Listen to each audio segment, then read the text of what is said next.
to speak must register and submit the registration slip to the zoning administrator at this time. Following the hearing, we will conduct our monthly business meeting, at which time we will vote on the applications. You may stay and hear how the applications are decided, or you may leave following the hearing. The applicant and the town board will be sent a copy of tonight's decision. Any other person wishing to receive copy of the decision can sign the sheet at the table at the front of the room. Those of you wishing immediate knowledge of the outcome of these proceedings may call the county zoning office tomorrow morning. The procedure we will follow for the hearing of each application is as follows. After each application is read, the applicant, their agent, or representative will be asked to present their application, followed by any questions or comments from the committee. Then all correspondence will be read. Then the others in favor will have a chance to speak. Anyone objecting will then have a chance to speak. We'll then ask for the summary of the committee field observation and any staff comments.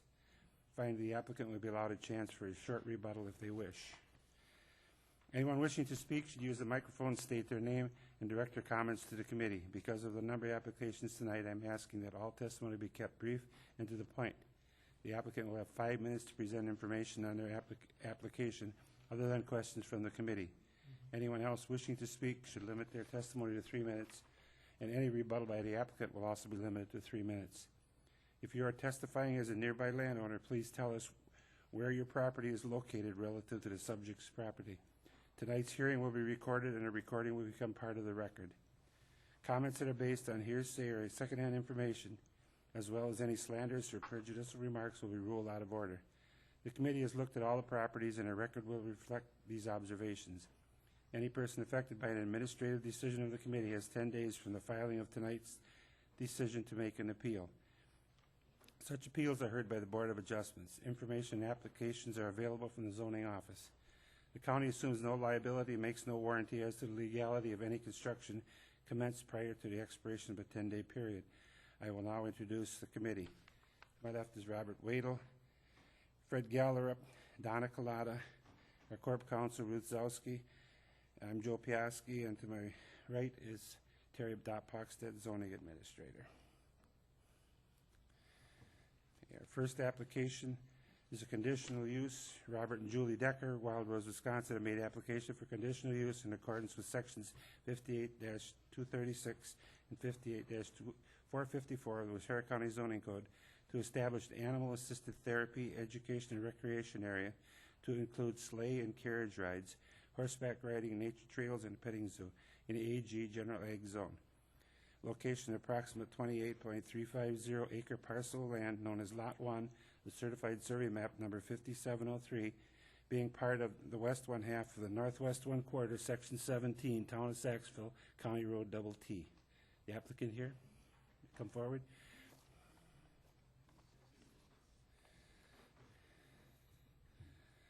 Hours of operation to include weekends and holidays, by appointment only, for small groups, no larger than 5 children. We want to have one small group there at a time. We want to keep the intimacy of what's going on. We also live in Coosa Lake right now, and we know what it's like with the resort and summer people, and we wouldn't want to do that to anybody. So either there'll be one group that's coming for disabled riding in the arena that isn't constructed yet, or a carriage ride, or a petting zoo, or a learning adventure. And that's pretty much it. Could you state your name and just for the record for us? Sorry, Julie Decker, D-E-C-K-E. Okay, we have some committee questions for you. So, Hi. Could you describe your proposal in more detail, a little bit more detail? Sure. You might have to hold me back if I get too detailed. Okay. The carriage rides, we have one carriage horse at this time, and the carriage seats 5 people plus the driver. We're looking at getting a couple more carriage rides, but we want to keep it small. We don't want to, where they have like the 2 Belgians and you can take 12 people. We don't want to do that. So that would be the carriage rides and the sleigh rides. That's depending on if we have snow. But we're trying to go for the outer of what we'd like to ask permission to do. The therapeutic riding is going to be on a horse where we're going to lead that horse around. It's not going to be like a real riding lesson. And the reason we're doing that is for hemispheric integration, for learning. That integrates both hemispheres, and then learning goes a lot better. The petting zoo right now consists of 2 white doves, a Flemish giant. We've got Bunny that's like in a turkey enclosure that the kids can go in with. And then we've got some goats, a baby llama, and some miniature horses. I want that to be very interactive and very well supervised. I don't want the animals to get aggressive because they've been mishandled, and I want it to be kind of a very, like they'll be able to ride the little pony and groom the other pony, and we'll do it kind of an interactive thing just for the petting zoo. The learning adventures, we're going to use these different pieces to help them define their dominance profile, which is basically integrating your hemispheres for better learning. Kids sit a lot, they play video games a lot, and so walking will naturally integrate your hemispheres, and so you'll have your right hemisphere and your left hemisphere for better learning, for concentration and gestalt, all of those things. Possibility down the road of guided wetland tours. That just means we're going to take not more than 5 children on a trail. Not ready to do that yet. We would talk to the DNR and all of that about wetlands. Also talked about taking a picture of the child or a picture of the couple when they're, I'm assuming, couples with the carriage. I'm not ready to have kids in the carriage ride yet. I work with kids and I love kids, but I know that you don't really know. There's a wide range of parenting these days, and so you could end up with kids that could really be kind of running amok, and I'm not ready to do that. Was that what you were looking for? Okay. Thank you. Will there be any employees outside of your immediate family? We plan to do it as a family business, but just in case, 1 to 2 employees at the most. We want to keep this small. Thank you. What sort of traffic do you anticipate, and what sort of parking do you think you'll need? Well, I would think we would need at most 2 cars there at the most. I'm thinking you may have extended families that want to come, but again, we're going to limit it to 5 kids. So maybe at the most you would have 3 cars there, and that would be the person that's coming for the next appointment, and then the people that are there. Let's just say we have, 2 sisters with their kids, or grandma and grandpa and the kids, and maybe they come with 2 cars, but that's it. We don't want more than 1 small group on at a time. The application says the sessions will be arranged by appointment only, so there will be no walk-in traffic. No walk-in traffic. What do you plan to do in case of inclement weather? Reschedule, give a rain check. We also have a little event tent that we need to put sidewalls on. We're going to have that in the parking lot, and we'll take the people's money there, and they can wait for their event there if they get there early. But also their cars will be there. Is an advertising sign planned? I'm not sure what we're zoned for. I would want to find that out and then go according to what the zoning is. We have to research that. Have you contacted appropriate licensing agencies, and do you know what, if any, licenses you will need? Yeah, I am not going to do mental health therapy there. I have a license in that, but I don't want to go into that at this point. I also have a license in Brain Gym, which is it's educational kinesiology. So what would we be doing with the learning adventures? Needs liability insurance, which I'll have, but it does not need a separate license from that. And then I have a question about the insurance. Have you talked with your insurance company and arranged for the proper insurance coverage and releases? I have the applications, which I have not submitted yet, and I decided I wanted to go through Agri-Risk Service, and they have different supplements for petting zoo, horse and motorized vehicle rides, pony ride supplement, and then I don't have the disabled riding. To be really honest with you, if I find out that one of these things is extremely high in insurance, we won't be doing that right now. So I have to get that piece figured out. Have you talked with the building inspector and know what codes, if any, you will need to meet? If we do any improvements, we would, of course, go ahead and do that. But right now, you guys were there. There isn't much there. Will you have to do any filling or grading for the trails or any structures?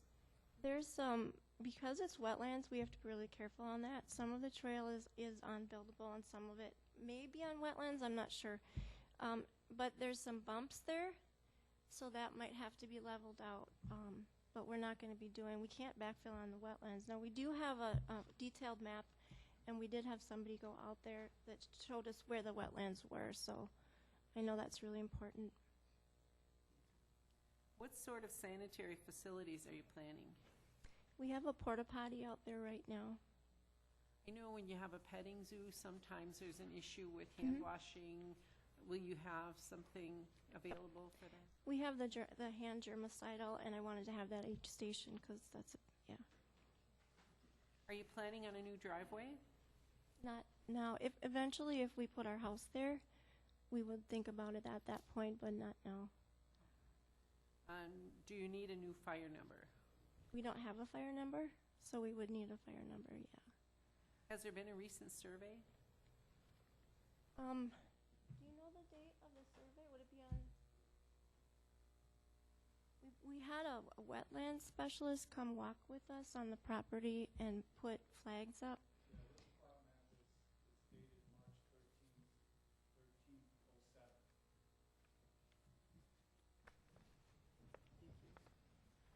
Do you know where your lot lines are? You said they put some flags.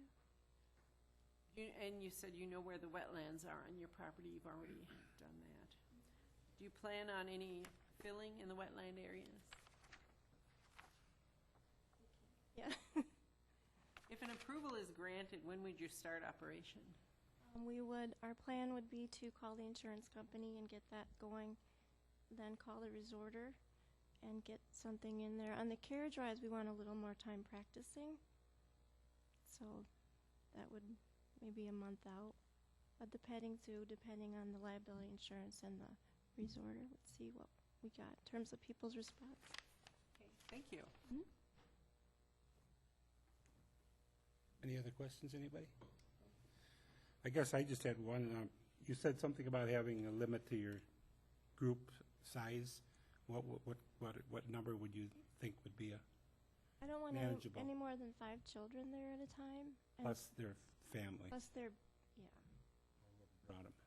And then with the carriage rides, that's not for children at this time. And that's 5 people at the most can fit in the carriage. And would you have your appointments staggered a little bit so they don't overlap? Yeah, we were thinking on the hour, and the carriage ride will be about 40 minutes. And then the petting zoo, we're thinking 30 to 40 minutes. But we would do it on the hour to give everybody a break, and it wouldn't be chaotic then. Okay, anybody else? Okay, you can take a seat. We had a correspondence. Do you have any correspondence? Yes, we have one letter from the town of Saxville, received on June 20th, and it's addressed to me. It says, during the regular monthly town board meeting held the evening of June 18th, 2012, the town board of Saxville heard Joe and Julie Decker's proposal for a conditional use permit to open Chariots of Fire, an animal-assisted educational and recreational area located on their property at East Long Lake Road and County Road TT in the town of Saxville. It was motioned and seconded with voice vote, all in favor, to fully support Joe and Julie Decker in their application for the said permit. And on behalf of the Town Board of Saxville, that's signed by Virginia Cartwright, clerk. And that's all the correspondence. And then we had 2 people register to appear and speak for information only. First one is Kelly Donalo.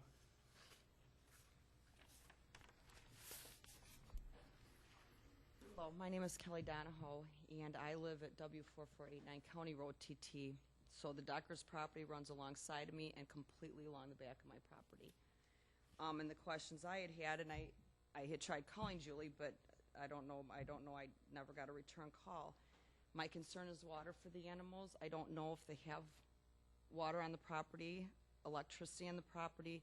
Big issue is septic, sanitary conditions. And then also, they're starting at this. What is this going to entail? How many animals are they going to be allowed or have on the property? It's starting out small. Is this going to become a bigger thing where there's more traffic? There's more. I mean, we solely moved to Saxville in that area because we moved out of the city because we didn't want traffic coming and going all the time. So those were, and then, what are the ages of the children? Are we talking, the teenagers are, I guess I would like to know more in depth of what type of therapy that the children she's going to be doing the therapy with. Basically, those are just my concerns and questions I had. Okay. Next one is, Yeah, Callista Van Arsdale. okay, you got it right.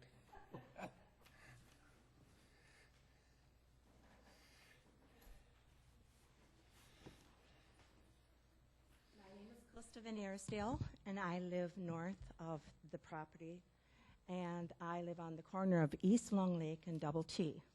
And anyone that's driven up Double T has seen my neighbors, who also at one time wanted to have carriage rides. And it brings tears to the eyes to see what it looks like up that road. I am very cautious about this. I'm not against it, but I would like more information. Are they going to have a building? So in the wintertime when they have sleigh rides, is there going to be a warming shed for the children? And like Kelly said, I was wondering about the sanitary, about bathrooms there, about running water there. And some of my questions have been answered about on weekends or just by appointment. I was concerned about that being full-time.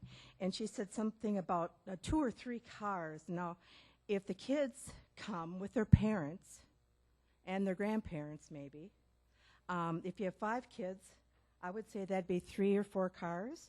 And then if grandma wants to come, or grandpa, or uncle, I would say maybe more cars than that. So we're figuring a small parking lot.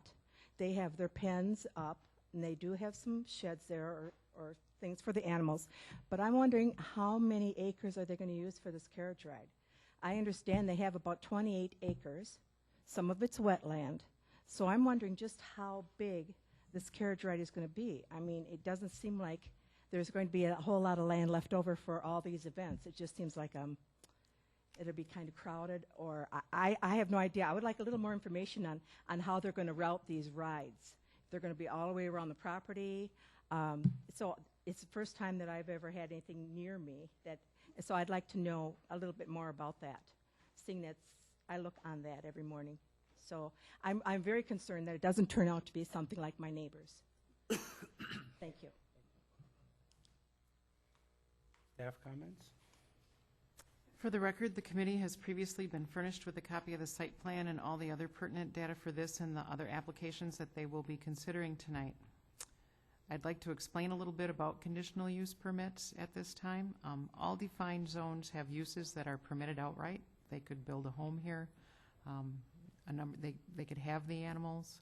It's when we cross the line into having the public come in and there was therapy sessions and the carriage rides that we actually have to have a conditional use permit.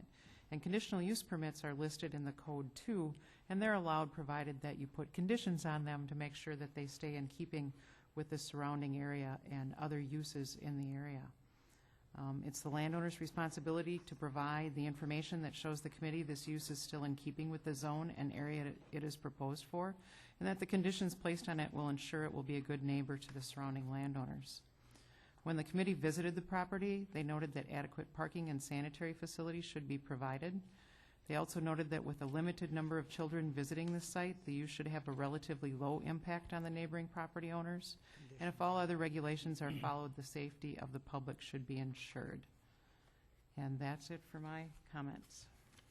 Okay, the applicant has a chance for rebuttal if you'd wish.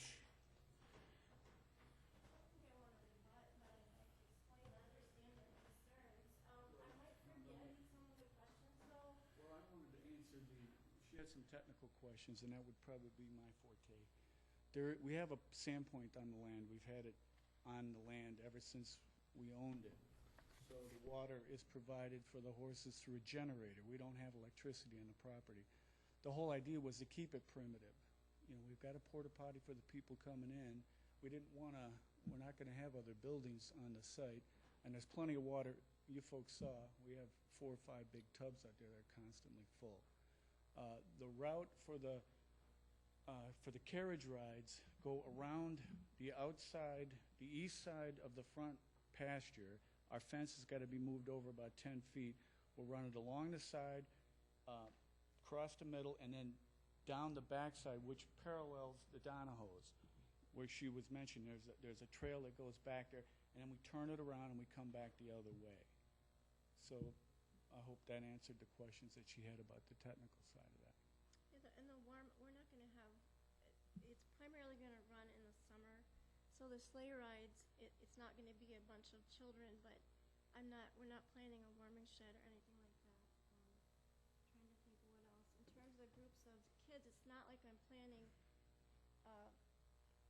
a bunch of different families coming at the same time. I was more planning, if a group came, or a family came, I wanna limit it to 5 kids. So I'm not really thinking strangers are gonna be together. So I'm not really seeing as many car thing as you talked about. I do sessions with animals at Rawhide and at Chaps, and so a lot of this has been written by experience. I don't want it chaotic. I don't want it dangerous. And to be honest, as neighbors, we live in the middle of the summer people, which is horrid. People are rude. There's fireworks. There's no respect. So I would never want to do that to any of my neighbors. And a lot of this was written with you guys in mind. I mean, me in mind from the standpoint, I've done a lot of animal-assisted therapy, and you don't want many people there, and you don't want many kids, and you want it very safe, and you want to very much supervise, almost too much supervision, so there's no chance of the kids even hurting the animals, because I want the animals to stay calm and comfortable too. But it's going to be. Can you please address the committee? I'm sorry. One group at a time, like we talked about. I'm trying to think, is there other concerns that I'm not remembering? Yeah, she mentioned, I'm sorry, I forgot her name. Callista? Yeah, Callista. Mentioned the property up the road, and I would 100% agree. If we even come close to looking like that, you ought to shut us down. It's a horrifying mess. We have no intention of doing that. I think you folks saw the property. We work really hard to take care of it. My daughter's over there all the time mucking and all the other things we need to do. And we're open, they're our neighbors. We care about what happens to them just the same way if they were doing it and we were living next door. If they have a concern, our door is always open. I mean, and Kelly must have the wrong number because we never got a phone call, but we'd be very happy to take those. And we want to be good neighbors. That's the bottom line. If this is not something that works for everybody, then we're willing to make adjustments. This whole business is really based for our kids as they're growing up. And also for us as we get older and get to the point of retiring. We don't plan on this being big. I got a full-time job. My wife's got a full-time job. I work a lot. This is kind of more for fun. She's not doing the same kind of therapy she does at Rawhide. This is more like putting a kid on a horse and giving them a chance to just be free for a few minutes. That's really what Oh, and it is. it's not, I'm not expecting teenagers for that. I mean, there's the petting zoo, which whoever wants to come and bring their kids, I don't know that a lot of teenagers are going to want to come to that, but I suppose they could. The learning adventures are from 4 to 11. I forgot to say that. Thank you. Okay, our next one is Ronald and Joyce Roth.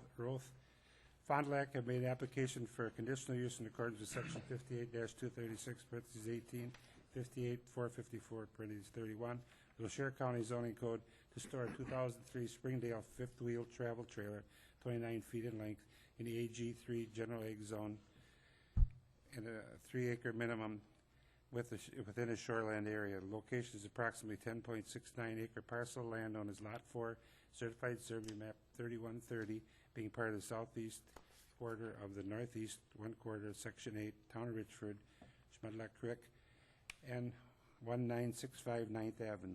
The applicant's going to come up.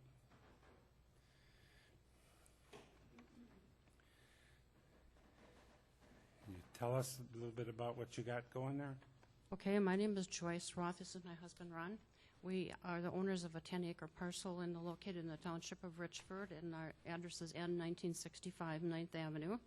We have a 29-foot travel trailer that we would like a conditional use permit to allow us to park it on our property. We do have a well that Jenks, a well drilling put in 2007. That's a 50-foot deep well. We have Kirshner's put a septic system in 1997. We have a storage building that was built in 1998. We do have underground electricity, and so we're pretty well set up for our camper. Okay, we have some questions for you. Is the trailer licensed and roadworthy? Yes, it is. Will the trailer be at least 100 feet from all the lot lines and from the trout stream? Yes, it will. Has there been a recent survey? No. The property was surveyed when we purchased it from the Ellickson Agency in 1996. 96. And you're sure of the lot lines? You know where the markers are, the We kn- corners? Yes, we do. Yes, we do. And what type of sanitary facilities? You said you have a well and a septic? We on have the a property. well that Jenks put in. Kirschner's put in a septic for us in 1997. And you're planning on hooking that up to the travel trailer? Yes, it is, isn't it? Yes. Yes. Are there any other buildings or any other structures planned? No. Are there any other travel trailers in the area that you know of? No. You're not aware of Neighbors? any other? No. You planning on anything, any changes to the driveway you have? No, we do not. Is the property in the managed forest law? No. Have you talked to your neighbors and the town board about this? We were at the Town of Richford board meeting, which was held the second Monday in July, and we did talk to them. They gave us our approval, said they would send it to you.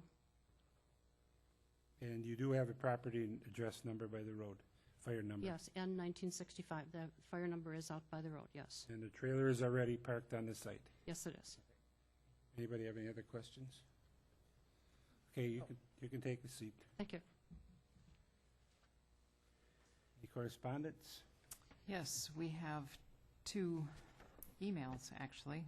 One from the DNR, Michael Wenholtz, addressed to me. Dear Terry, I am writing to provide comments regarding the Roth property conditional use request that is to be heard before the Waushara County Planning and Zoning Committee Thursday, July 19th. Thank you for your time and assistance in discussing this request and for providing me with application materials. I am providing these comments in place of making an appearance in person. Please have them delivered to and/or read before the Planning and Zoning Committee. Since the trailer meets the required ordinary high water mark setback of Schmudlock Creek, a Class 2 trout stream, which is 100 feet as per Section 58-826, Parent C of the Waushara County Zoning Code, the Department has no comment regarding this request. Please note that these comments are in regard to shoreline zoning only and do not reflect applicable erosion control, waterway permitting, or other department regulations. Thank you for the opportunity to provide comments regarding the Roth property conditional use request, and please contact me if you have any questions regarding this email. And that's signed Michael Wenholtz, Department of Natural Resources. And then on July 11th, we received an email from Julia Staler, Town Clerk for the Town of Richford. It says, "Hi there. The Town of Richford gave blessing at the July 9th, 2012 meeting to the conditional use permit requested by Ronald and Joyce Roth. Have a wondrous day, Julia Staler." And that's it for correspondence. Anyone in favor to speak? No one registered to speak for any reason. Staff comments? Again, the committee has gone through all the information that was provided with this application. It's another conditional use, travel trailers, storage outside. Leaving it there when the property isn't occupied is a fairly common request on properties that have at least 10 acres and are zoned agricultural in our county. You know, they certainly look at setbacks and trying not to be an imposition on the neighbor, make sure that there's proper sanitary facilities. You know, all of those things are looked at, and it's actually listed all the things that they do need to look at when they're considering an application such as this. Again, it's the landowner's responsibility to provide that information to the committee. When the committee visited the property, they noted that the trailer is not visible from the public road and that it is likely not visible from the neighboring properties either. They did note that the trailer would need to be relocated to meet the trout stream setback from where the stream is currently located, and any issues with the stream backing up and its relocation should be taken up with the DNR. But it is a condition of the property, and the trailer would have to be relocated to meet that 100-foot setback. That's it for my comments. Okay, the applicant has a chance if they want to rebuttal. Okay, thank you.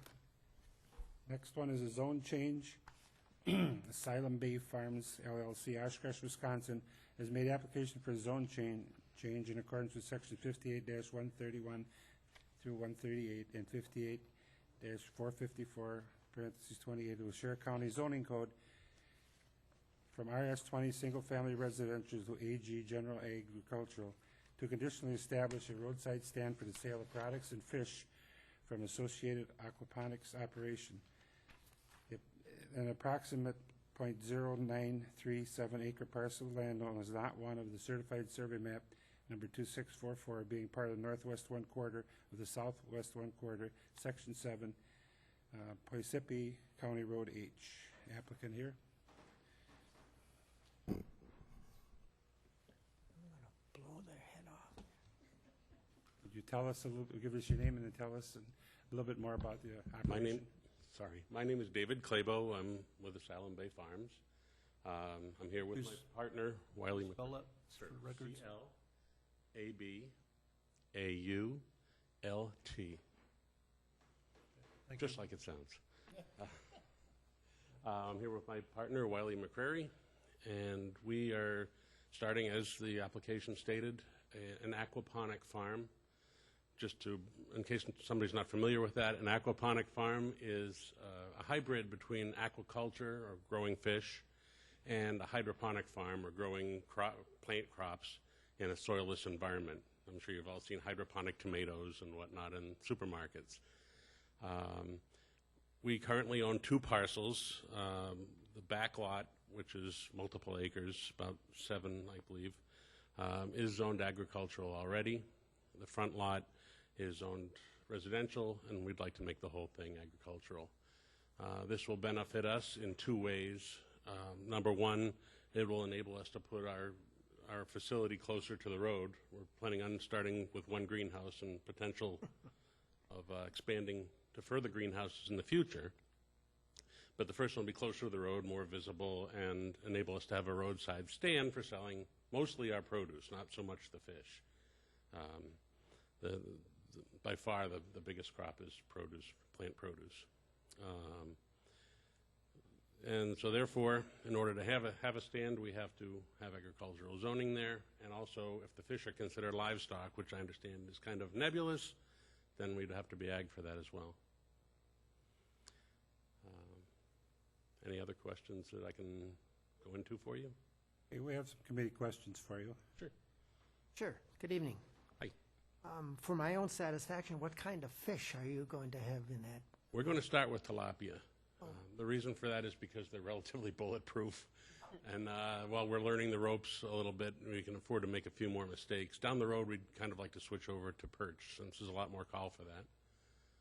Is it not the case that all tilapia are farm-raised? The vast majority are. Yeah, they're not, certainly wouldn't survive in our climate outdoors. So they have to be. Okay. Well, you've just explained your operation, so can you tell us about the agricultural products you plan to produce and the methods of processing and marketing that you will use? Sure. The processing will be essentially non-existent. I mean, by law, it will be non-existent. We don't intend to do any processing on site at all. The only thing we're allowed to do with, say, lettuce, which is going to be our biggest plant crop, is to trim the roots to 2 inches long. That's for convenience, but it still counts as unprocessed. And DATCAP laws state that on our site, without building another facility, we can't do any processing anyhow, so we'll even sell the fish whole. Okay. And the primary plant crops will be lettuce, tomatoes, peppers, herbs, anything that our customers, which will be mostly restaurants, will call for. The road stand is really going to be a minor part of the business. Okay. Do you plan on expanding the operation should the first greenhouse work out? Absolutely, yes. On the back part of the property that's already zoned agricultural. And you have how much land there? I believe it's about 7 acres. Okay. How many employees do you anticipate needing when you are at maximum capacity? Maybe 5. Not a whole lot more than that. And that system, that's a closed water system? Yes. Okay. Yes, that's all totally enclosed. To start with, our first greenhouse will have 4 500-gallon fish tanks and aquaponic beds to go with that. So, or hydroponic beds to go with that, rather. Okay. Will your driveway meet all requirements other than spacing? Well, that's coming up in the next meeting, so we'll know better in a while. But with our plan, yes, it should. We'll have a small parking lot in front of the greenhouse.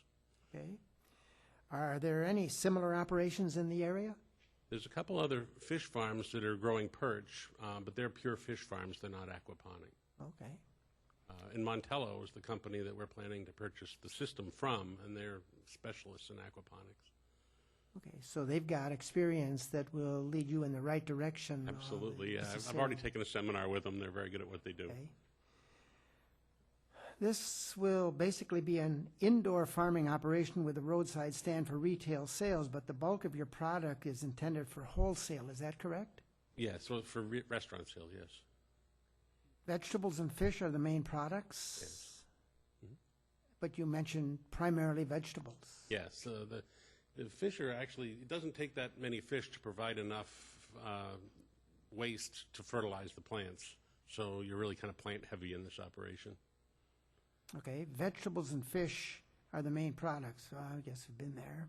Will there be any processing on the site? And you already spoke to that. You said not. None. There will not be any. Is there any odor that is generated with this operation? No, there isn't. We've been to several facilities, and there's no odor whatsoever. The waste is all recirculated, and in fact, the plants actually serve as the filter for eliminating the waste from the fish. Sure. So there's none. It's all indoors. So if you're in there where the fish are you going to smell fish? No. No. It smells like a greenhouse. Oh, okay. What sorts of chemicals, fertilizers, and other sorts of things will be used in the operation? Absolutely none. No. Because any chemicals that would benefit the fish would hurt the plants and vice versa. That's the benefit of the whole system, is there's no chemicals involved at all. Okay. Have you reviewed this proposal with the township? Yes. All right. And do you plan on doing a lot of filling and or grading in your construction? There'll be some, but not extensive. We're just enough to set a greenhouse there. But we Okay, don't and is intend to there- build it up or anything, a huge Is amount. there some place for the movement of that materials that are going to come from where the construction site will be? Well, what our intention is that the plants or the property's higher and back, so to level it, we'll just bring some dirt down from there and grade with that. Okay. Is there already natural drainage through the property, and do you anticipate interfering with that drainage? Well, we've thought about that. In fact, we've had somebody out to look at it, and if it is required, we'll put ditches in along the sides of the property to accommodate that, but I don't anticipate it being a problem. Not a big thing, not No, big there's a runoff? ditch in front and a culvert running across the street, so there's going to be very little water coming out of the system anyway. Okay. And do you need a new fire number? Yes. All right. And has there been a recent survey on that property? The front property, the part that we're looking at rezoning was surveyed some years ago. I'm not sure what year, but it was part of the public survey for the whole area, not specifically by us or anything. Okay. And you know where all the lot lines are? Yes. And if an approval is granted, when would you start the operation or construction? Pretty much as soon as possible. And could you tell me, again, for my own personal interest, I guess, what kind of feed you will provide those fish? Purina actually makes a Purina fish chow, believe it or not, and that's what we'll use. Pelletized? Pelletized, all vegetable. It will not be taking from, sea harvests or anything like that. Okay. Well, thank you. That's it. I have no more questions. I just have one question. Do you plan any changes to the driveway? Well, the driveway, as you've seen it sketched in the paperwork in front of you, doesn't exist yet. That's our proposal, and nothing has changed since I proposed that. You talked to the highway department on, I have, and they don't seem to have an issue with it where it is. The property is supposed to actually share with the property to the east, and that probably isn't the best for anybody because they have kids and their property, or their driveway comes right in the middle of their property, so. I'm hopeful that in the next meeting we can get ourselves a dedicated driveway. okay, you can take a seat then. Thank you. Have anyone registered, favor, opposed, or? Nope, no one registered. I did receive a phone call from the town chairman on July 18th. Larry Albright called, and he said the town board had discussed the zone change for Asylum Bay at their last town board meeting, and they had no objections to the proposal. Any other correspondence? Is that it? No, that's it. Okay, staff comments.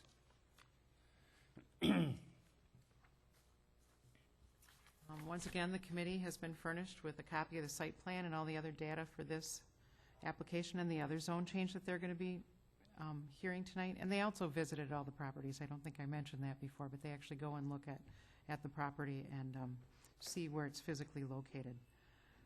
I'd like to explain a little bit more about zone changes because they're a little different than conditional uses. A zone change needs to be considered a permanent change to the property. We're actually changing the list of permitted and conditional uses that you can do on the property. So it's permanent. It's not just for a specific business. It's, you know, when we change it back to agricultural, it's going to stay agricultural until someone maybe would want to change it to something else. But it is a permanent change to the property. And again, it is needed for the raising of livestock or fish. I couldn't figure out anything else to call them.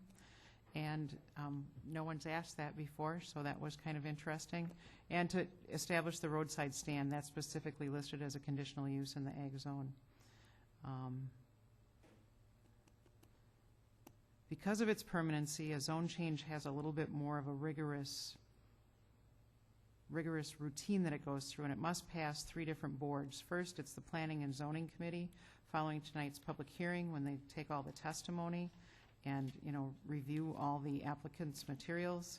Then, if they decide to approve it, they make a recommendation to the full county board for review. And if it's approved there, then finally it goes to the town board for their review. And it must be approved at all 3 meetings before it becomes final.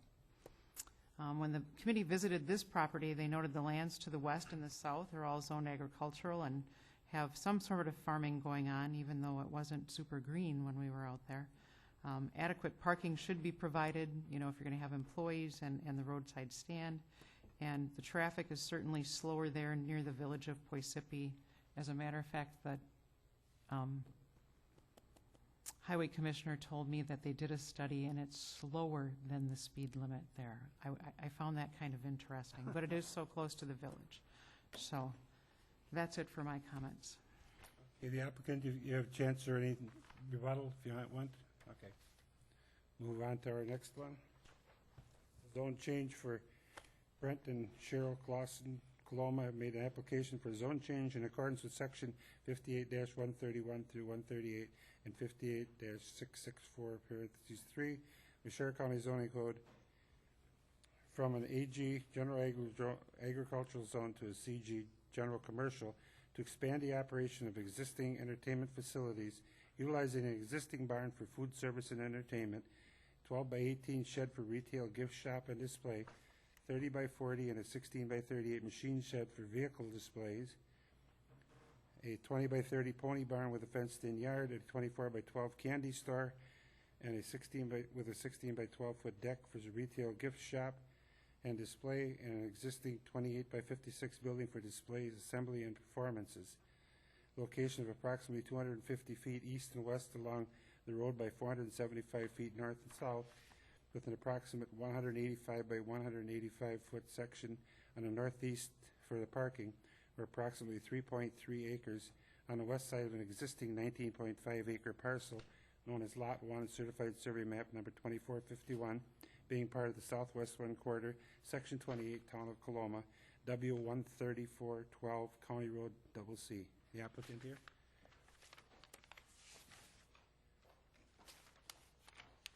Could you tell us a little bit about this application? I'm Brittany Clausen, and the Clausen family plans to continue the music show business in the renovated barn. Music shows are to be scheduled throughout the year. Food is prepared on site in the licensed commercial kitchen and served to music show attendees. Retail products are to be offered for sale in the barn and multiple buildings on site. Newly relocated buildings are to be available to music show patrons for retail sales and display. The piano museum is available for group assembly, including weddings, receptions, and tours.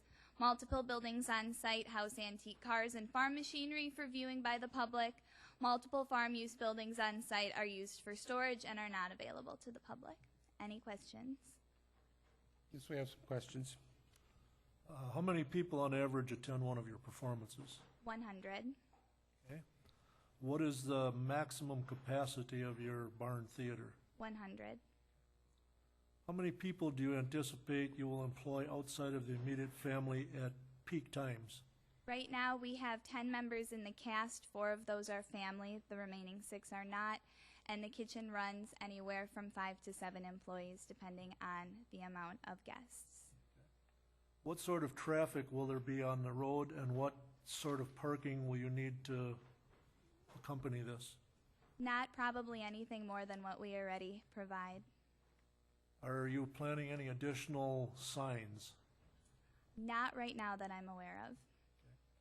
Are you aware of the state building codes and other state requirements, and are you sure they will be met? Yes. Are all the buildings you plan to use already on the property? Yes. What sort of sanitary facilities do you have, and have they been determined to be adequate for this expansion? There are sanitary facilities in the barn which are adequate for what we're doing now. If this is approved, the additional buildings in the back will require 2 porta potties for that. Are any activities, additions, or buildings planned other than what you've indicated on your site plan? In the future, there may be more growth, yes. Will the activities be inside and no performances, sales of products, or displays be done outside? I think there'll be a little bit of both. Right now, all of the car displays and things are undercover, but on occasion, I would imagine that those kind of things would be out in the parking area or in the additional space.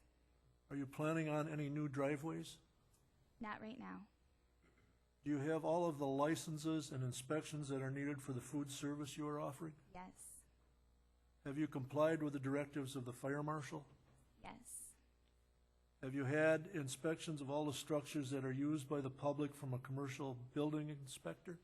We are working with Fred Dahlke now on all of the new buildings. Those commercial plans are still being drawn. And you said you're working with Fred, so you'll have documentation of that when it's Yes. completed? Mm-hmm. Because of the questions and concerns about the public safety, occupancy levels, and fire safety standards, there may be additional inspections of existing structures by a commercial building inspector required. Do you have a problem with this? No. It has been the practice of this committee to consider zone changes to commercial service instead of general commercial on rural properties such as yours.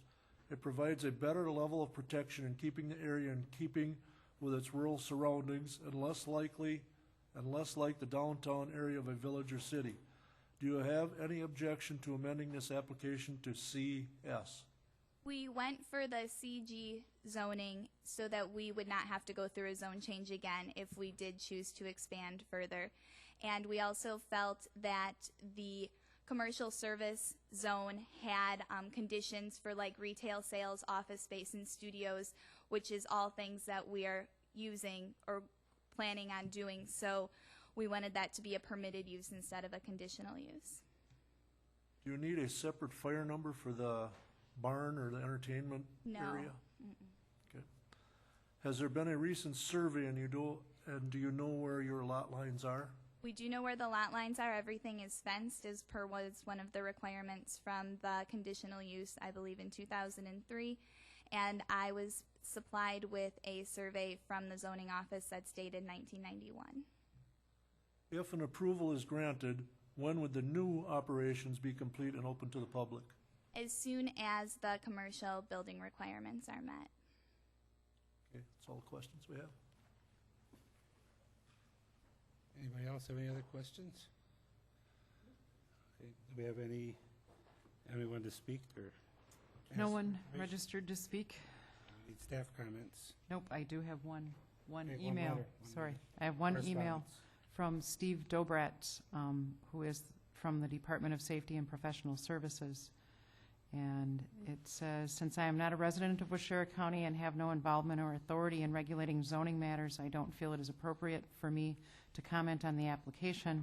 Of course, if the expansion of the commercial operation at the Clausen Farm includes changes of use to existing commercial buildings or from agricultural to commercial use, relocated buildings proposed for commercial use, alterations or additions to commercial buildings, etc., the county should be working closely with independent inspections as this department's delegated agent in Waushara County to determine what steps must be taken by the owner to demonstrate compliance with the requirements of the Wisconsin Commercial Building Code.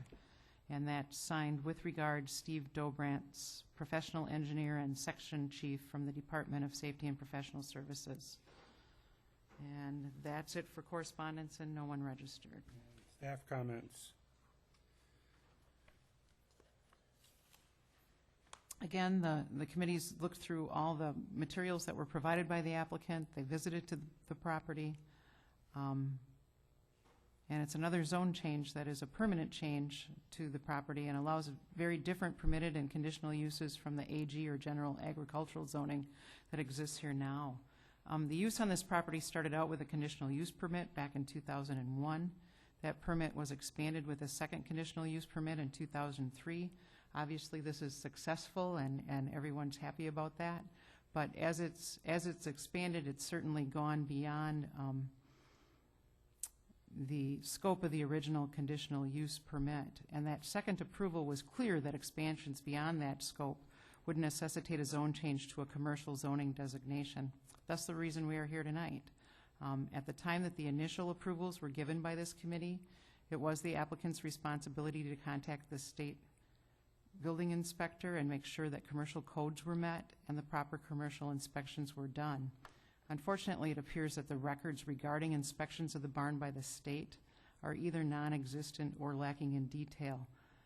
So this would be an opportunity to make sure the buildings are code compliant and safe for all the people that are using them by having an inspection and any necessary corrections done now while making the other upgrades.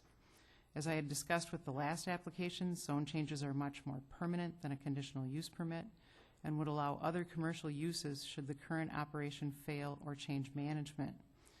Therefore, it's been the long-standing practice and recommendation of this committee and most of the town boards that the outlying areas of the county have the most restrictive commercial zoning layer placed on them, so they do not start to get out of keeping with the surrounding area and rural atmosphere of our countryside. The commercial service certainly has all of the things that the Clausens are doing now and propose to do listed either as a permitted or a conditional use, and it appears to me that that would be the most conducive in meeting this goal and complying with the town and county's land use plans. When the committee visited the property, they noted that there appears to be adequate room for parking. I do believe most people arrive by tour bus rather than in individual cars, so the need for parking isn't quite as great as you might imagine for 100 people. The structures currently used and those proposed to be used by the public all appeared from the outside to be in good repair. They also noted that adequate sanitary facilities should be provided and that all buildings should be inspected for compliance with building, health, restaurant, and fire code requirements, just to ensure the safety of the public that's visiting this site. Finally, it was noted that the property is currently open on a fairly regular basis, and that is beyond what was originally noted in the conditional use permits. And that's it for the committee's observations and my comments. Okay. I have one question for Terry. Ms. Clausen had indicated that they had applied for general commercial because their review thought that they would need to come back for another conditional use for the retail and the office. Would they have to if it was changed to commercial service? Not as long as it's mentioned in this application tonight. Okay. Applicant has a chance to rebuttal if you wish. Had two comments. One, we have John Sablejack as our fire and safety inspector, and he comes through twice a year and inspects the barn and now with the new existing buildings, if they are approved, will inspect those for all fire and safety requirements. So there are regular inspections going on in addition then to the health inspectors. And the original inspectors that did the work in 2001, 2003, that time period, there was John Anderson, who gave the initial approval on everything, and then John Lust came through and did my kitchen when that was done in 2008. And then my question is, if this is approved for commercial service but not general commercial, what are my limitations going to be, and am I going to have to come back every time we want to expand or try something new? It's going to depend on what you plan to do when you expand or try something new? Obviously, an expansion of the existing business would not. It's not going to be limited other than whatever conditions the committee might put on. So if we wanted to construct another building on the property that was, we'll say, a church or a school or another retail store, would that require me to come in here again? No, it would still have to be in the area that's zoned commercial Correct. service, Okay. but you would not. Okay. It's just part of the entertainment facility that's ongoing there. All right. That's all my questions. Thank you. Okay, this is the end of our portion of the meeting. We'll adjourn to the first room out the door and to the right there for decisions. Any of the applicants are welcome to come in there.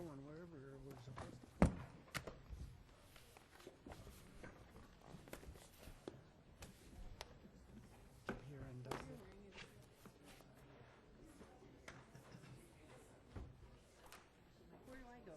With us. Oh, I'm going to do 263. Okay. Do I have to? Not if you Do I have don't to want take to, all but my you don't stuff? get your per diem if you don't. Do I have to take all my stuff? I would, yeah. Otherwise, these Right guys out will loud. throw it all away. They have no regard for personal property. I don't think. Roger's got them well under control. Sure.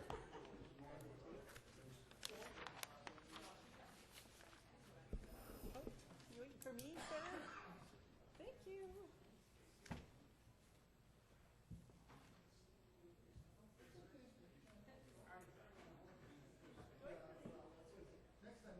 Swapping recipes or what?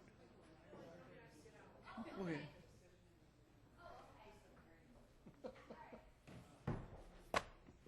Maybe you two are swapping recipes and carrying on with ladies' aid stuff or something. That's now. exactly what we're doing.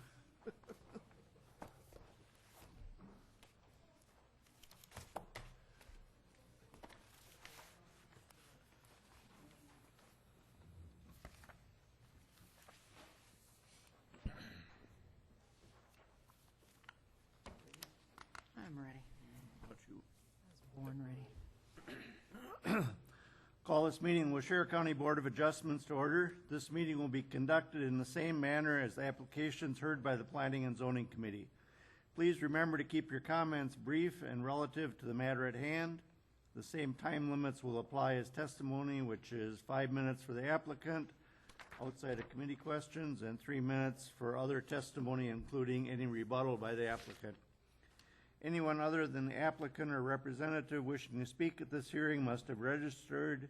Anyone who has not should do so immediately and submit the registration slip to the zoning administrator. The committee has looked at all the properties and the record will reflect these observations. Following the public hearing, the board will conduct their monthly meeting, at which time we will vote on the applications. You may stay and hear how the applications are decided, or you may leave following the public hearing. Any person affected by an administrative decision of this committee has 10 days from the filing of tonight's decision to file an appeal. Such appeals are heard by the Waushara County Circuit Court. Information on appeals is available from the Clerk of Court's office and qualified legal counsel.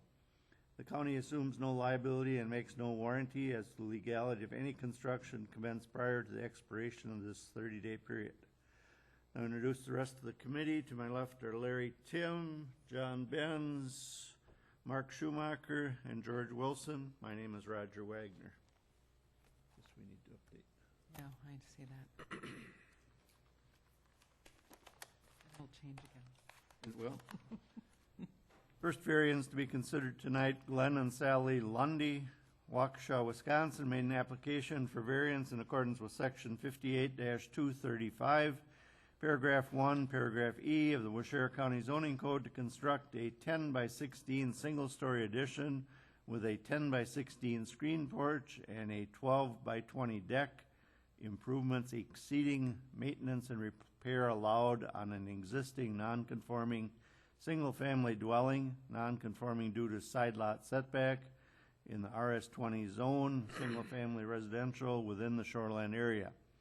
Location, a parcel of land being approximately 0.25 acres in size, being Lot 10 and the west one half of Lot 9, Block D of the Lutheran Retreat Association subdivision, being part of the southwest one quarter, the southeast one quarter, Section 16, Town of Mount Morris Lake, and 3740 Emerald Lane. Is the applicant present?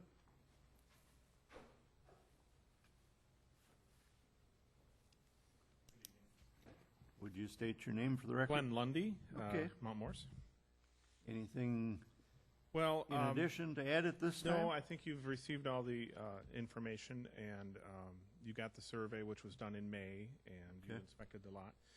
We moved in there in 2008 and love it, but you get more than 2 adults at the dining room table, and you're seated sideways. And so we'd like to expand that wall out. In the hardships, I was advised to also indicate that as we enter discussion of potential expansion with builder Dave Churwald, who I think you know, in the summer of 2011, we were told of the potential change of state law NR 115 and the possible ramifications on our project. The wind and hailstorm of September 2011 occurred, and Dave put us on hold. Shortly thereafter, the information being passed by word of mouth was that NR 115 might be delayed until 2014, so we felt at ease about the potential project and delaying it so Dave could handle all of the damage that was in the area, as he's a builder and was called upon. However, as you are well aware, the law was passed in April of this year, and all of the people I knew were taken by surprise about the quickness of that particular passing. And it was my understanding that if the passing of that law had been delayed as we anticipated, this request might have been unnecessary. So that's just kind of part of the hardship that someone advised me to bring up too.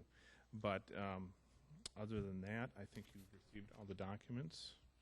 Okay, you stated there was a survey done in May of this year? Yes. Okay. Do you know why the structure is considered non-conforming? And Oh, what- yes. Thank you. Okay. We, even with this new potential expansion, would not still approach the 75 ordinary high water mark. We'll still be in compliance with that. The nonconformity comes on the west side, the side lot. Being built in the 1940s, the houses are quite a bit closer there. And so that's the piece that's the non-conforming, and we're not building in that direction at all. Have there been previous additions to this building? No. Well, not to my knowledge.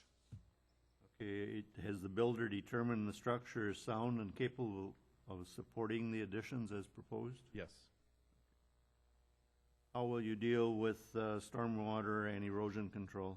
We understand that that's a very important piece of this, and right now there's only gutters on one side of the house anyhow, and so we would ask Dave to put gutters on the other side too, to be in compliance with land conservation and runoff. What type of foundation? There's a concrete foundation that would be built for the expansion. No walkout basement or anything? No. And how far above existing grade will the first floor elevation be? It would match what's existing now. And finished height will still be a single story? Yes. In fact, the new roof line for that expansion would be lower than what we have. Any other improvements planned at this time? No. And all other setbacks will be met? Yes. Has the septic been evaluated recently? We put in a new holding tank in fall of 2008 with Handel Galke. And what are the hardships or unique property limitations that would support the passage of this variance? Again, built in the 1940s, the kitchen and dining room area is very small. It's just a little galley kitchen, and you get more than 2 adults in there, and you can't really sit around the dining room table. And then I mentioned about the timing of the passing of the law, which creates this variance meeting, I believe. Are there other non-conforming structures on the property? There is a boathouse that was there originally when the house was built, and I think that's within that 35-foot strip. You guys were there on Monday, so you saw that, right? Yeah. Have you given any thought to revegetating the shoreline? Not yet. And if an approval were granted, when would you consider this construction? Dave said that he could start as early as September. Any other committee questions? You said according to your plans, the height is going to be lower than the existing home. Correct. Mhm. And then the gable end is going to come out perpendicular to the Yes. existing home also? Correct. And then we also noticed that when it comes to impervious surfaces, I think the addition is only going to be a little bit larger than what's already there as far as like the patio and That's the correct. deck. So really, as far as runoff goes, it's only a couple of additional feet. It's going to be That- impervious That surface. is correct. Mhm. I had one question too. It looks to me as you come out on the same level with the addition, it will be sticking out of the ground a little more because the ground drops off. Are you planning on doing any filling No. there? So you're going to maintain the existing ground level even though it will be raised a little bit Yes. as the first floor comes out? Okay, thanks. Any other committee questions? Okay, Thank you. correspondence? I received an email from Mike Wenholtz of the DNR. Addressed to me, Terry, I'm ready to provide comments regarding the Lundy Poisippi Volunteer Fire Department and Cornejo Revocable Living Trust property variance requests that are to be heard before the Waushara County Board of Adjustments on Thursday, July 19th. Thank you for your time and assistance in discussing these requests and providing me with application materials. I am providing these comments in place of making an appearance in person. Please have them delivered to and/or read before the BOA. Regarding Lundy's, he said, since the proposed work is outside the ordinary high water mark setback, the department's only comment is it does not believe the applicants have demonstrated the request meets all criteria required for granting a variance. Specifically, the department believes that applicants have not demonstrated unnecessary hardship. He goes on to say, please note that these comments are in regard to shoreline zoning only and do not reflect applicable erosion control, waterway permitting, or other department regulations. Thank you for the opportunity to provide comments regarding these requests, and please contact me if you have any questions regarding this email. And again, that's signed Mike Wenholtz, Department of Natural Resources. And on July 17th, we received an email from Harold Neitzel, Waushara County Board of Adjustment. I am writing in regard to the hearing scheduled for Thursday, July 19th to review a variance request by Glenn and Sally Lundy relative to a planned addition to their existing cottage. I am the owner of the adjacent property to the east of the Lundys. I have reviewed the proposed plan and have no objection to the addition as proposed. I am sorry that I cannot speak to the issue in person, but trust that this email will be considered during the hearing. And again, that's signed sincerely, Harold C. Neitzel, Neitzel. And that's it for correspondence, and no one registered to speak. Staff comments?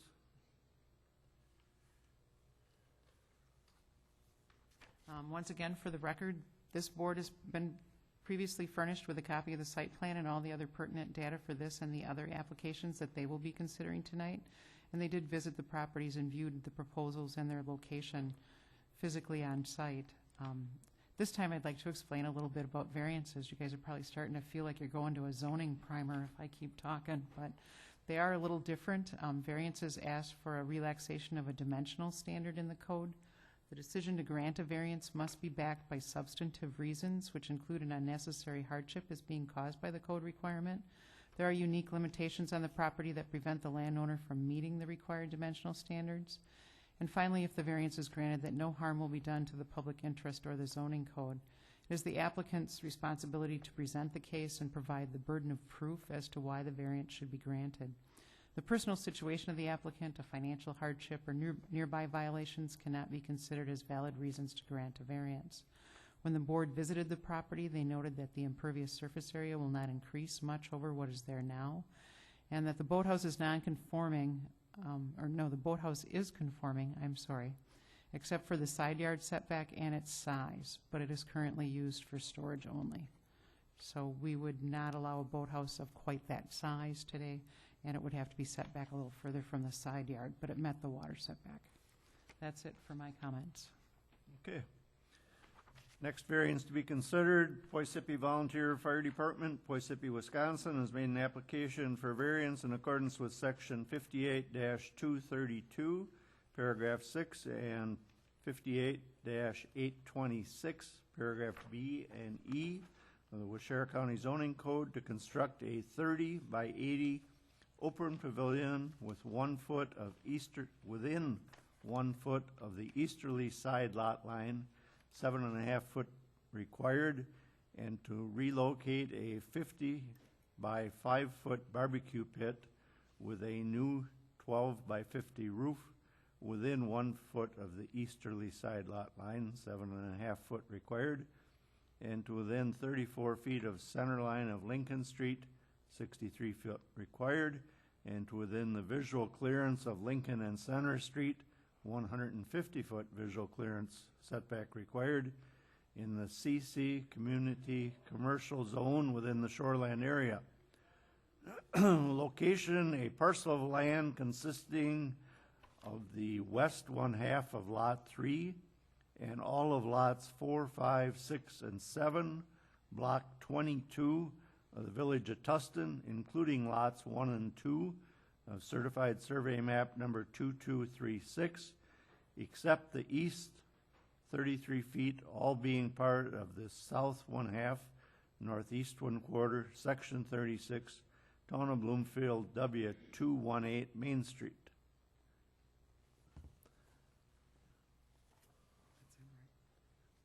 Doug Redensel is here to speak for the fire department. Doug Redensel, I'm president of the Poisippi Fire Department. Okay. Anything you want to add to that? Not really, I guess we got booted out of our shed where we kept all our picnic tables, and we need to put a building up. It's gonna help with our fundraiser, chicken barbecue on Labor Day, and I guess the chicken pit is located at our old fire station, and we don't have a roof over it there. We used to put plastic up, and that don't work so well, so we're gonna end up moving that because it's on the new owner's property. We had a 3-year lease on it, and we're gonna, probably won't happen right away, but we're gonna have to get it moved, so. Okay. That's been recently surveyed, hasn't it, Doug? And you know where all the lot lines are? Yes. Have you talked to the neighbors in the township about this? Yes. What type of foundation, just a floating slab? No, actually, it's gonna be steel built, but it's gonna have limestone screenings put in on it. Okay. So it won't be any concrete slab No. at all? No. Okay. We just looked at the expense of it, and as of right now, we're gonna try to get by with this, and eventually maybe we can concrete it out, but Okay. How far above existing grade do you plan on putting this? 6 inches. We'll probably end up taking the sod out of it, as far as we gotta go down and then fill that in with screenings and then be up 6 inches off the grass, so we don't get water in there. Finished height of the roof line, I believe it's 9 foot. okay. How do you deal with storm water runoff and erosion? There is nothing. Water does go along that side, actually on 33 feet of the town's land, which we're gonna be a foot off, but on the west side of it, and the water does run down there out to, whatever road that is, I can't think of the road, but out towards H. Okay. Where it does come off the fire station now. And nothing else planned at this time for improvements other than the two? All other setbacks will be met? Right. And is it going to interfere with the vision on the intersection of Lincoln and Center at all? No. And I think we noted the hardship there, you can't get into your building Right. if you move it back. Yeah, and then you look at the 33 feet of what the town owns there, they'll never be able to build on that 33 feet anyways, and I think that's why they went along with us, you know. What originally happened is when we built the fire station, we ended up trading lots, and that's how it come out. Okay. So, And if an approval were granted, when are you looking at construct. soon as we can get going. We'd like to have it done by Labor Day, but that's, I think, pushing it. So, Probably doable. it's gonna be tough, but if we can meet it by then, it saves us on renting a tent, and we pay $1,000 for a tent every year, and if we don't take it down that night, the kids cut it down, so it's tough. So this is just looking at, we got a place for storage, we got to put our picnic tables on there, and it's just gonna be a lot easier on us. You won't close it at all during the No, winter. No, but they'll be undercover, so they won't rot outside. Any other committee questions? Sounds like you're physically moving the pit from the old building to the new site. Are you gonna expand it at all, or is it gonna be the same size? It's the same size. Actually, it's all on tracks, so we can't really expand it. It's, we don't flip them by hand anymore, it's all automatic. Ah, okay. In that station, but we still have doing place to be the old way, but. I thought Brad had mentioned that one end of the building might be enclosed for some Yeah, we might additional enclose storage. that north end, just,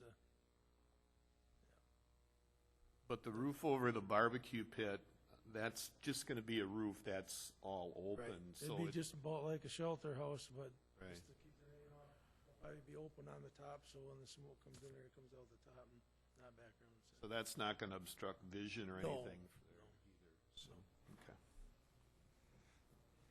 Okay, any other committee questions? Thanks, Doug. Correspondence? We, as mentioned earlier, received an email from Mike Wenholtz of the DNR, and I'm only going to read the part that says about the Poisippi Fire Department. The department's only comment is it does not believe the applicants have demonstrated the request meets all criteria required for granting a variance. Specifically, the department believes the applicants have not demonstrated unnecessary hardship. And again, signed Michael Wenholtz, Department of Natural Resources. And then on July 10th, we received a letter from Mark Stibbs, the chairman of the town of Bloomfield, addressed to me. On July 8th, 2012, the town of Bloomfield Plan Commission met to discuss the variance request by the Poisippi Volunteer Fire Department to construct a 30 by 80 foot open pavilion within 1 foot of the lot line and a 5 by 50 foot barbecue pit within 1 foot of the lot line. After reviewing the plans, the Plan Commission unanimously approved the request. Immediately after the Plan Commission meeting, the town of Bloomfield Town Board met and voted unanimously to approve the request also. And again, that's signed Mark Stibbs, chairman of the town of Bloomfield. And that's it for correspondence, and no one registered to speak. Okay, staff comments?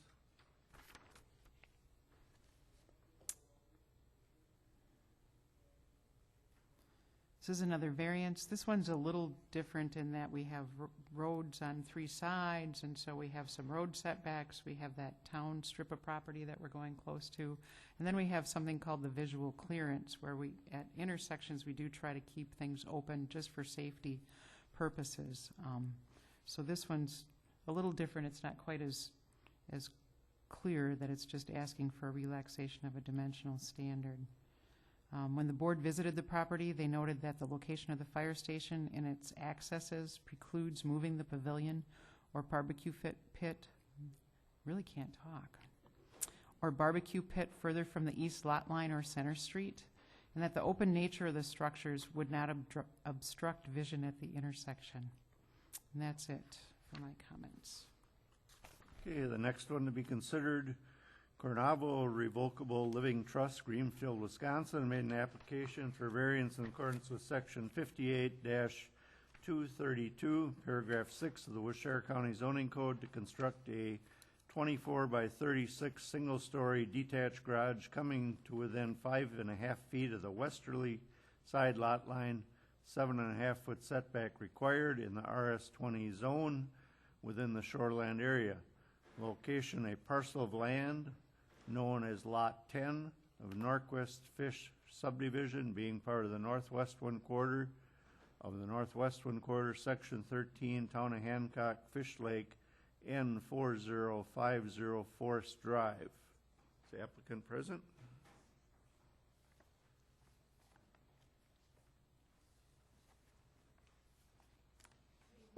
My name's Lori Cornejo, applying for the variance. So we bought the lake home 2 years ago, and we had a nice cement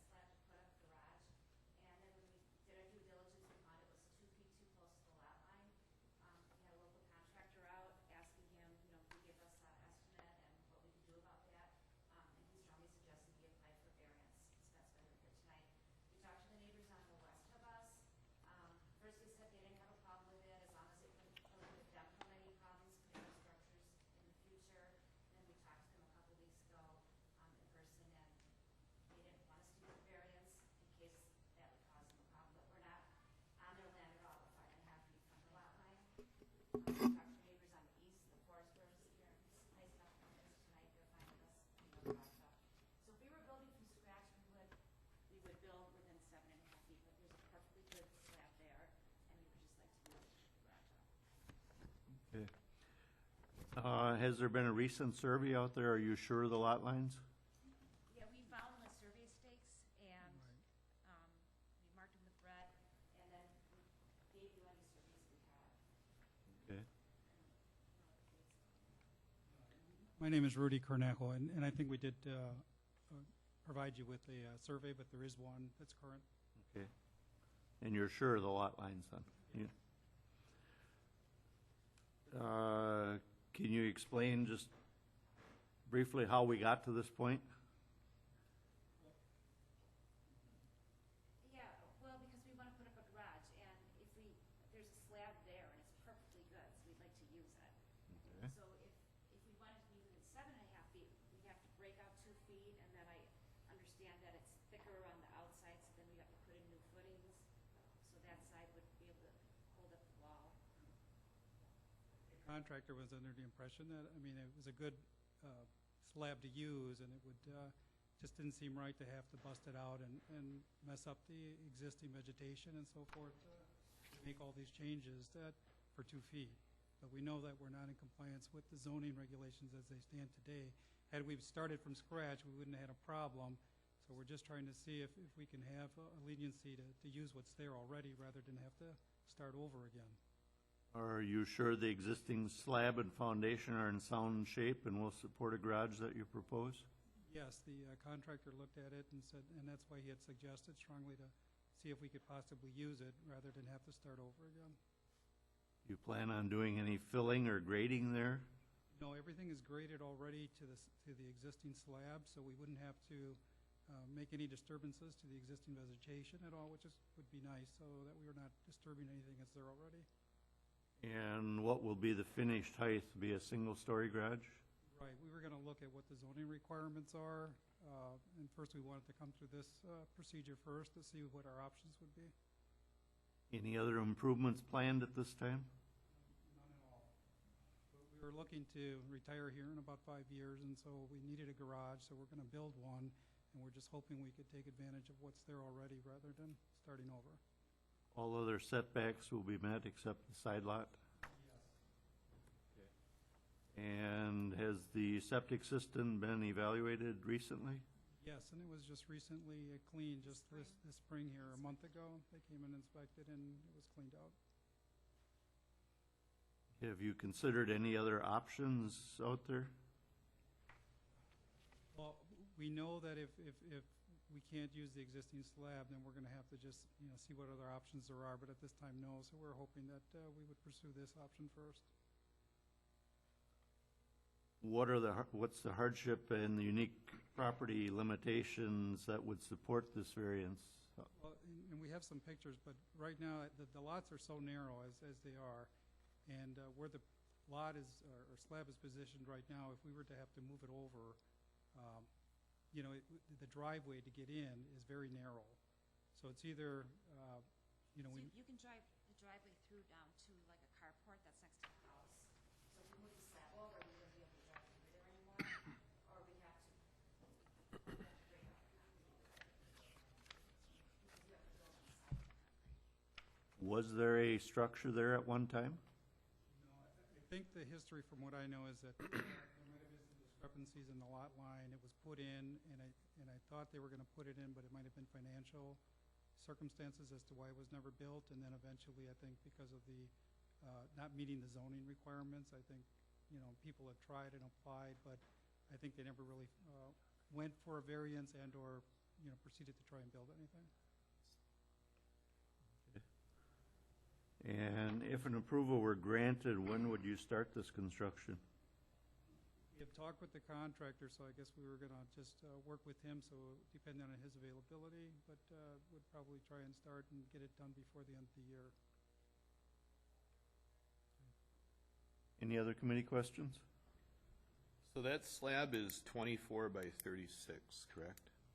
Okay. So you could build a 22 by 36 garage without a variance? Well, what we're trying to avoid is, and it's my understanding, I'm not a contractor, but that when it's built, they usually, the perimeter of the slabs is usually thicker because that's where your sill plate's going to go and where your wall's going to be supported. So to do that, I wouldn't build on top of it then, so we'd have to bust it out to redo that so that structurally the wall is going to have integrity there and hold. So, we'd have to bust it out, I guess, and that's what we're trying to avoid. You know if your contractor actually dug along there to see if it was deeper there than it was in 2 feet? Yes, and you can even see from the, when you look at it, you can see it's thicker all around the sides, the perimeter of it. I wouldn't say they're footings, because footings would go down. Right. Right, but it's just that it's stronger on the perimeter.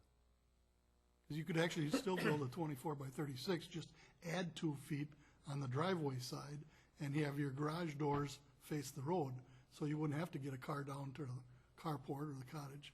The garage door will face the road. Okay. That's what our intent is. So the west side, where it's 5.5 feet from the lot line, our intent, that's going to be a solid wall with maybe 2 windows, but, we're not looking to go onto that side, even though we have 5.5 feet there. That's really not going to be used at all. And the garage would be facing the road. Because even if you were to come in 2 feet, you could still leave the cement there as a walkway or whatever, if your contractor would, say that there's deep enough concrete 2 feet in. Well, he looked at that, and I think it's 4 or 5 inches thick is the concrete slab itself, but it's thicker around the perimeter where you would put your sill plate and the walls would be structured. Okay, understand. Any other questions? Okay. Correspondence? We had the email from Mike Wenholtz that I will read the pertinent sections for the Cornejo Revocable Living Trust. Since the proposed work is well outside the ordinary high water mark setback, the department's only comment is it does not believe the applicants have demonstrated the request meets all criteria required for granting a variance. Specifically, the department believes the applicants have not demonstrated unnecessary hardship nor having a unique property limitation. And again, that was signed by Michael Wenholtz. Then on July 2nd, we received a letter from Laura and Matt Poljanek, P-O-L-J-A-N-A-C. Oh, P-O-L-J-A-N-A-C.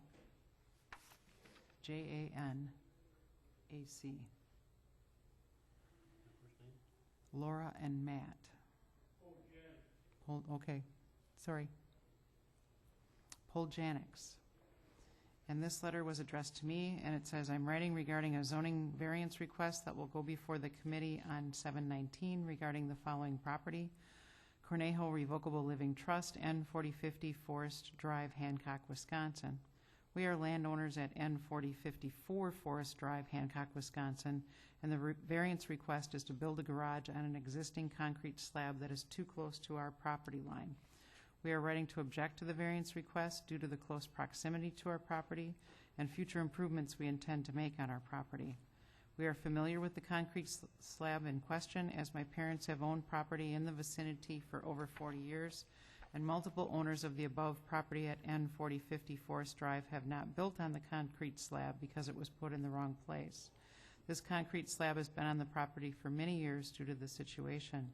While we appreciate our neighbors wanting to improve their property and build a garage, we feel the current owners knew of this situation when they purchased and therefore should build within the correct zoning laws to maintain the correct proximity to other potential structures we may build in the future on our property.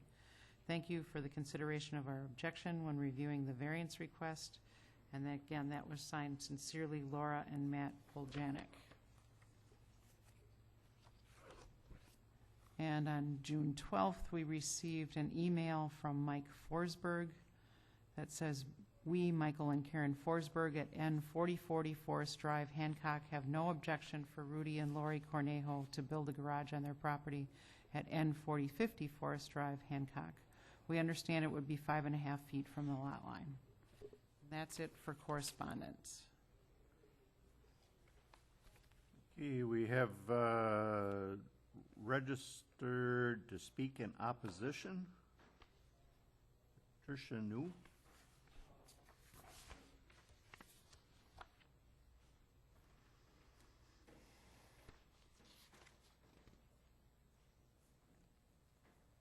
My name is Patricia New, and my husband Richard and I have I've owned the property at M4064 Forest Drive since 1966. So we have known pretty much what's going on as far as the properties. And it is true that that slab was put in incorrectly, and that there has been, I think there's been 5 owners that have been there, and they either didn't have the money or they didn't want to go through the process. And my daughter and her husband have owned it for 2 years. The people before them were there for 22 years, and they would let people that lived there, if they had company, park on a driveway. There is kind of a driveway there, you know. But the people, Forsbergs, they're on the opposite side of the lot. They're to the east side of the lot, so of course it wouldn't make any difference to them if the zoning, you know, these people to the west had the extra. And my daughter and her husband are considering putting a garage in, and then when they do, they will, you know, have the circle drive. But it is, these people knew, and so that all the other people know, that they, you know, that it was not feasible. So just to clarify, Laura Poljanik is your daughter? Yes. Okay. Okay. Thank you. And you live about 3 lots to the west, Yes. according to the map I have here? Okay. Yep. Okay, thank you.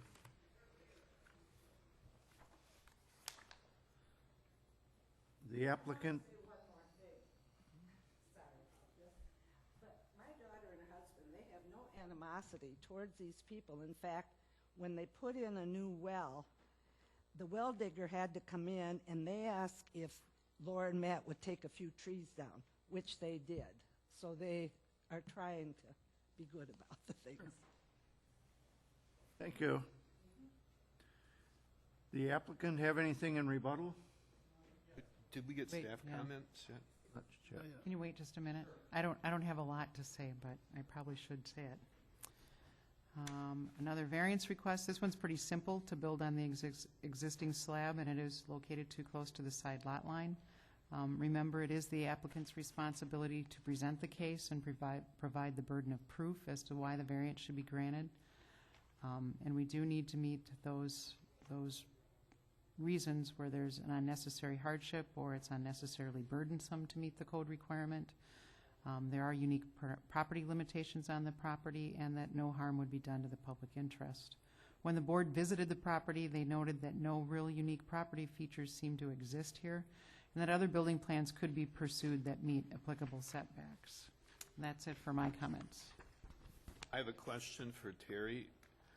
There is a permit on file for a proposed detached garage, correct? I believe so. But that permit says that it would meet setbacks. And I think that's the slab we're talking about, right? That permit was issued by to a previous owner? It's for a detached garage that's 24 by 36. But And it also and it does say says- that it's going to meet 7.5-foot side yard Right. setbacks. So there was a permit obtained, but the landowners thought it was 7.5 feet from the lot line. That's what it appears like, the previous owners. Right. Back in 1989.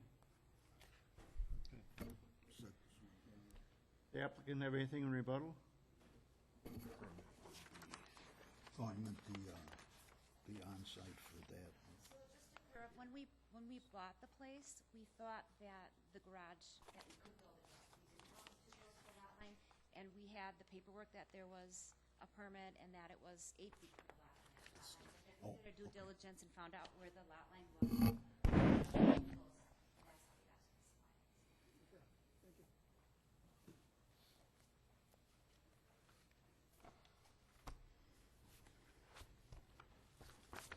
Okay, Asylum Bay Farms LLC, Oshkosh, Wisconsin, made an application for variance in accordance with section 58-828, paragraph B of Washare County zoning code to establish a new driveway to within 110 feet of the westerly drive and 68 feet to the easterly drive, 300-foot spacing on County Road H in the AG General Agricultural Zone.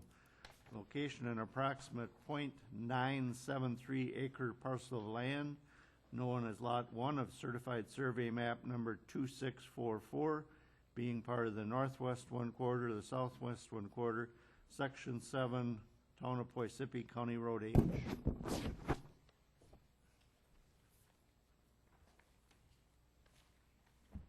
And would you state your name for the record, please? My name is David Claybo with Asylum Bay Farms.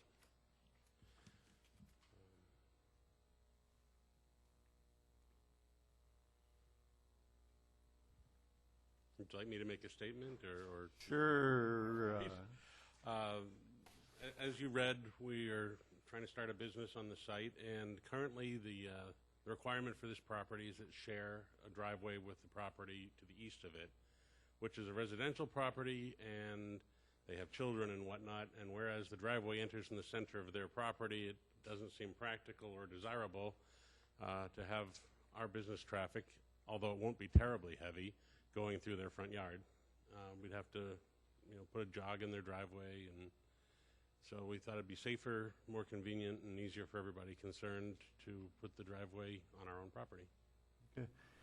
You spoke about there's a drainage ditch that goes between the two properties. Which way is that? There isn't yet. We will put one in if it's required to meet drainage requirements. The drainage ditch now just runs along the front of the property between County H and the property itself.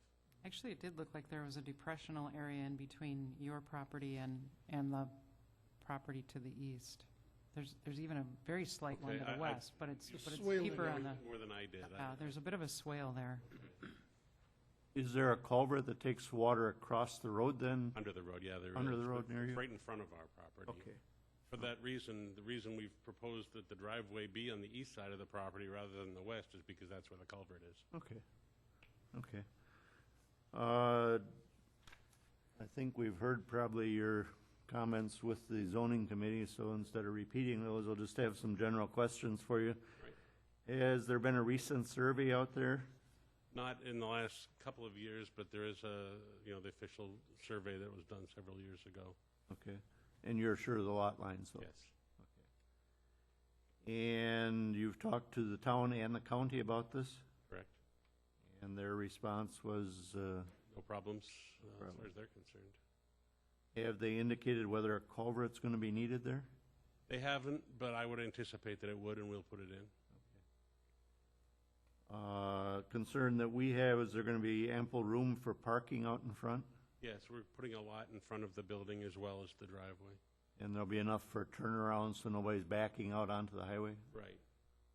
And I think speed zone's 25, 35 there? I think it's 35, but as was noted in the earlier meeting, nobody drives that speed there anyhow. The typical speed there is significantly lower. Okay.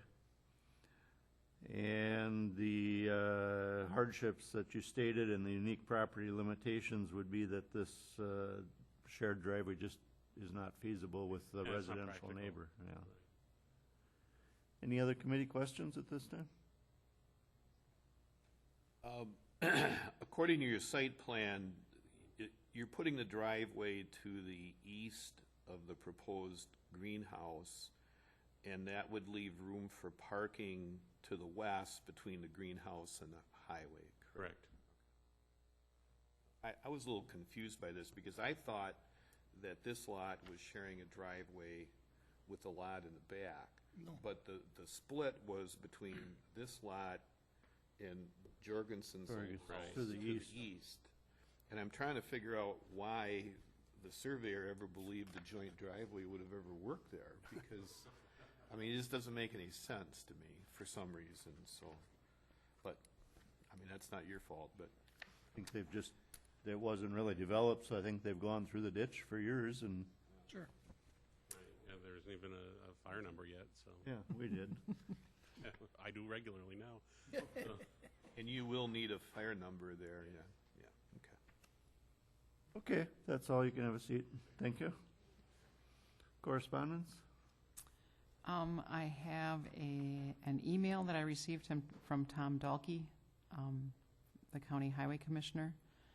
Terry, here are my comments on the proposed driveway variance on County Road H. Visibility is adequate for the 35-mile-per-hour speed limit. Parking on the sides of the road would not be desirable because of the narrow shoulders. The ditch line is not deep enough to accept a culvert, so the driveway would have to be designed to allow water to flow west to the existing cross culvert without running on the shoulder or roadway. We would not allow any work on the property that would change the roadside drainage to or at the cross culvert. The spacing to the adjacent driveways is a concern, but I do not believe it will be a safety problem at this time. Any questions, feel free to contact me, and that's signed Tom Dalkey. And when I discussed it with them, I'm not a driveway designer, but he talked about having water flow over the driveway rather than the culvert because it wasn't deep enough to get a culvert in. You'd basically create a pond there, and we'd never get it to the other culvert because it's just not deep enough. So he was talking about having a driveway design, whether it has grates in it or just a depression that the water flowed over it from that hill. So you'll probably want to talk to him because he's the driveway guy. But You know, when we were out there, I saw there was a culvert on the driveway going to the property to the west. It was kind of collapsed and run over, but it was there. But I didn't see any driveway for the one going into the, I'm sorry, any culvert going into the driveway to the east. So I guess whatever the highway department wants, that's what you're going to have to do, so, okay. And then on July 18th, I received a phone call from Larry Albright, and he said the town board discussed the driveway location at their last town board meeting and has no problems with the granting of the variance as requested. And that's it for correspondence. Staff comments? No one's registered? No one registered. Again, the board has reviewed all the pertinent data that they've received. They visited the site. This is a variance request for driveway spacing. On a county road, it is normally 300 feet. I must admit, I guessed the spacing. You had measured from edge to edge, and we go center line to center line. So I think the spacing in the notice is relatively accurate, but it was kind of a guess as to how wide the driveways would be. It's the applicant's responsibility, again, to present their case and provide their burden of proof. When the board visited the property, they noted that the traffic is slowed to 35 miles an hour because of the posted speed limit and proximity to Poisippi. And the drainage way inhibits sharing a driveway with the residential lot to the east, and adequate parking and a turnaround should be provided to facilitate safe use of the property. And that's it for comments. I take it the zoning committee approved your, so that end is okay? Yes. Okay. Staff comments, applicant have anything rebuttal? Okay. I request a short break. Okay. That closes the public hearing, and we'll take a short break, and then we will go into our business meeting. You know why Poisippi Fire Department has automatic